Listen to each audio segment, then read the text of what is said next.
বন্ধুসকল, এই যে দলংখন দেখিছে, এই দলংখনৰ পৰাই আজি আৰম্ভ কৰিম গোলাঘাটৰ এক অপ্ৰকাশিত ঐতিহাসিক অধ্যায়ৰ কথা। এই দলংখন ক'ত অৱস্থিত আপোনালোকে নিশ্চয়কৈ অৱগত। এই দলংখন গোলাঘাট মইনাপাড়াৰ ধনশিৰি নদীৰ ওপৰত অৱস্থিত। এই দলংখন জননেতা ৰাজেন্দ্ৰ নাথ বৰুৱা সেতু নামেৰে নামাকৰণ কৰা হৈছে। জননেতা ৰাজেন্দ্ৰ বৰুৱা বাৰু কোন আছিল? নজনাসকলৰ বাবে অনুগ্ৰহ কৰি এই ভিডিঅ'টো শ্বেয়াৰ কৰক, কমেণ্ট কৰক, যাতে তেওঁলোকৰ হাতত সোনকালে পৰেগৈ। গোলাঘাটত ব্ৰিটিছৰ বিৰুদ্ধে গঢ়ি উঠা স্বাধীনতা সংগ্ৰামৰ বিষয়ে আলোচনা কৰিলেই শংকৰ চন্দ্ৰ বৰুৱা আৰু ৰাজেন্দ্ৰ নাথ বৰুৱাৰ নাম প্ৰথমতে আহে। ভাৰতৰ স্বাধীনতা সংগ্ৰামৰ সময়ত ৰাজনৈতিক আৰু সামাজিক পথাৰখনত ৰাজেন্দ্ৰ নাথ বৰুৱাৰ বিশিষ্ট স্থান আছিল। মোৰ আজিৰ এই ভিডিঅ'টোত জননেতা ৰাজেন্দ্ৰ নাথ বৰুৱাৰ বিষয়ে আপোনালোকক অভিষেক জনাবলৈ চেষ্টা কৰিম। ৰাজেন্দ্ৰ নাথ বৰুৱাৰ বিষয়ে সবিশেষ আলোচনা কৰাৰ পূৰ্বতে মই আপোনালোকক ৰাজেন্দ্ৰ নাথ বৰুৱাৰ পূৰ্বপুৰুষসকলৰ বিষয়ে কিছু কথা জনাব বিচাৰিছোঁ। ৰাজেন্দ্ৰ নাথ বৰুৱাৰ ককাকৰ নাম আছিল কান্তিৰাম বৰুৱা। কান্তিৰাম বৰুৱাৰ পূৰ্বপুৰুষে আহোম ৰাজত্ব কালত সোণোৱাল বৰুৱাৰ পদবী খাইছিল, কিন্তু মান আক্ৰমণৰ সময়ত তেওঁলোকে শিৱসাগৰ ত্যাগ কৰি পলাই আহি গোলাঘাটৰ বৰ্তমান খুমটাই পায়হি আৰু তাতে আহোম ৰজাই মাটি বাৰী দি পাতিছিল।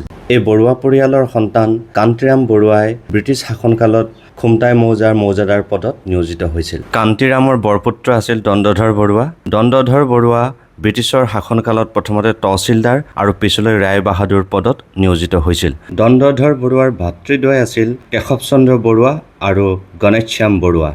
এই আভিজাত্য পৰিয়ালটোৰ ৰাজেন্দ্ৰ নাথ বৰুৱা দণ্ডধৰ বৰুৱাৰ কনিষ্ঠ পুত্ৰ আছিল। ভাৰত স্বাধীনতা সংগ্ৰামত অংশগ্ৰহণ কৰি ৰাজেন্দ্ৰ নাথ বৰুৱাই জননেতা উপাধি পাবলৈ সক্ষম হৈছিল আৰু এই জননেতা খ্যাত ৰাজেন্দ্ৰ নাথ বৰুৱাৰ 1894 চনৰ 29 ছেপ্টেম্বৰত গোলাঘাটৰ খুমটাইত জন্ম হৈছিল। 1914 চনত এণ্ট্ৰেন্স পৰীক্ষাত শিৱসাগৰৰ পৰা উত্তীৰ্ণ হৈ গুৱাহাটী কটন কলেজৰ পৰা IA পৰীক্ষাৰ দেওনা পাৰ হৈ কলিকতাৰ প্ৰেছিডেন্সি কলেজত নামভৰ্তি কৰিছিল।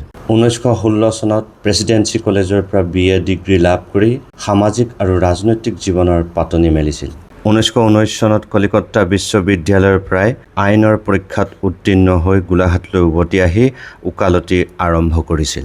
ইতিমধ্যে মহাত্মা গান্ধীয়ে আৰম্ভ কৰা অসহযোগ আন্দোলনে খলকনি তুলিছিল। এই অনুসৰি জ্যেষ্ঠ ভাতৃ গুণেন্দ্ৰ বৰুৱা আৰু শংকৰ চন্দ্ৰ বৰুৱাৰ অনুপ্ৰেৰণাত ৰাজেন্দ্ৰ নাথ বৰুৱাই জাতীয় কংগ্ৰেছত অংশগ্ৰহণ কৰিছিল। 1929 চনৰ পৰা স্বাধীনতা সংগ্ৰামত অংশগ্ৰহণ কৰি অধিবক্তা বৰুৱাই কেইবাবাৰো জেল খাটিবলগীয়া হৈছিল। প্ৰথমে মাদক দ্ৰব্য বৰ্জনৰ আন্দোলনত অংশগ্ৰহণ কৰি 1932 চনত 6 মাহ কাৰাৰুদ্ধ হৈছিল। 1941 চনত সত্যাগ্ৰহ কৰি জেললৈ গৈছিল। পুনৰ 1942 চনত নিৰাপত্তা বন্দী হৈ জেলত কটাবলগীয়া হৈছিল। এইজন কৰ্মীয়ে গোলাঘাট কংগ্ৰেছৰ বহু বছৰ ধৰি সভাপতিৰূপে কাৰ্য পালন কৰিছিল।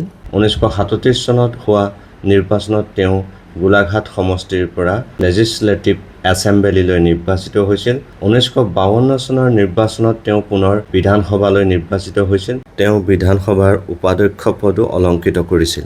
গোলাঘাট কংগ্ৰেছৰ ভালেমান দায়িত্বশীল পদত তেওঁ অধিষ্ঠিত হৈছিল আৰু তেওঁ গোলাঘাটৰ শান্তি সেনাৰ সৰ্বাধিনায়ক ৰূপেও স্বীকৃতি পাইছিল। 1927 চনত গোলাঘাট মিউনিচিপালিটি বৰ্ডৰ চেয়াৰমেন পদত নিযুক্ত হয় আৰু তেওঁ পৰৱৰ্তী প্ৰায় 6 বছৰ কাল এই পদত অধিষ্ঠিত আছিল।